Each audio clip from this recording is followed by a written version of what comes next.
माझ्या आईवडिलांनी एवढं जगात चांगलं विद्यापीठच नाही. आणि मला असं वाटलं की मी जे काही आता माघारी वळून बघितलं तर मला ज्या काही चांगल्या गोष्टी सुचल्या त्या आईवडिलांनी केलेल्या गोष्टीतनं नकळत माझ्याकडं आल्या असाव्यात. आता माझा गोंधळच झाला एकदम, काय काय आठवून काय काय नाही अचानक. आईचे किस्से खूप आहेत, कुठला सांगून कुठला नाही असं झालं.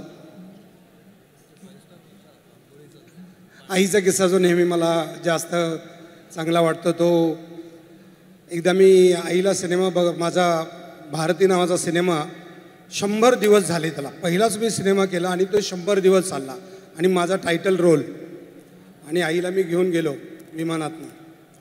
तर विमानात बसल्यावर आम्हाला फर्स्ट क्लासचं तिकीट होतं, दोघांना 2 ताटं जेवायची दिली.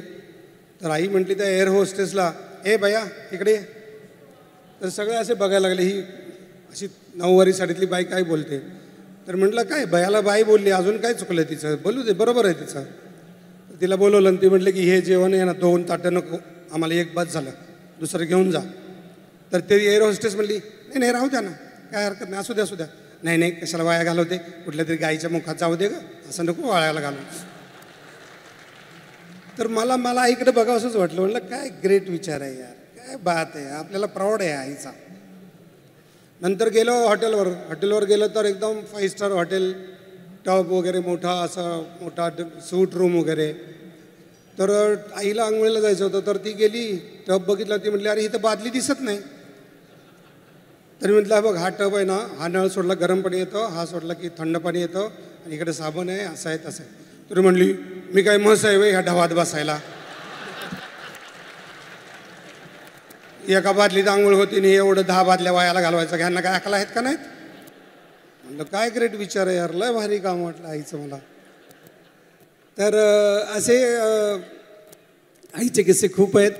म्हणजे एकदा घरी होतो असं, आणि तिन्हीसांच्या वेळेला अग्निसाक्षी पिक्चरमधलं मनीषा कोइरालाचं गाणं लागलं, इजहार करणं मुश्किल है इकरार करणं मुश्किल है.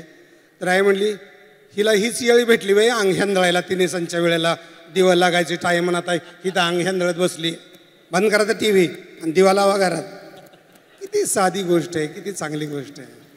अशा आईचे खूप किस्से आहेत, सांगेल तेवढे कमीच आहेत.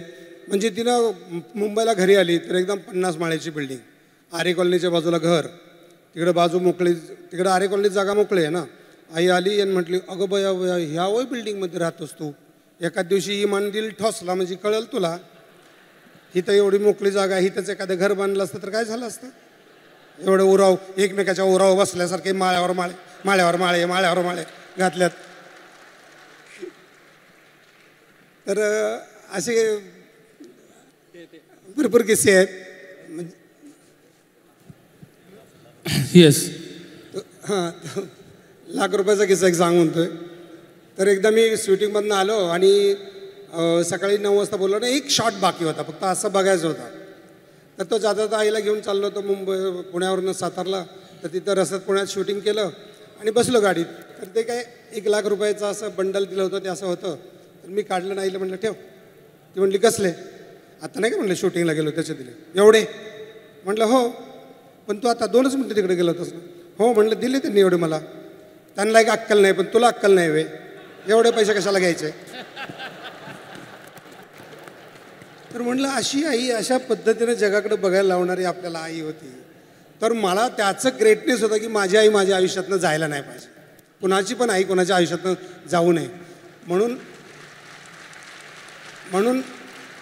म्हणून मी काय केलं होतं की म्हटलं माझी आई मला आयुष्यात कायम जिवंत राहिली पाहिजे, मी जिवंत आहे तोपर्यंत. ही कशी राहील. तर आईला म्हटलं बघ तू काय 500 वर्ष जगणार नाहीस, तर मला तू कायम जिवंत राहायला पाहिजे. तर मी असं करतो, मी तुझ्या वजना एवढ्या बिया, देशी झाडांच्या बियाची तुला करतो, एका बाजूला बिया ठेवतो, एका बाजूला तुला ठेवतो, आणि तुझ्या वजना एवढ्या बिया महाराष्ट्रात लावतो. म्हणजे मग त्या झाडाला आलेल्या फुलांच्या सुगंधात तू असशील, त्या झाडाला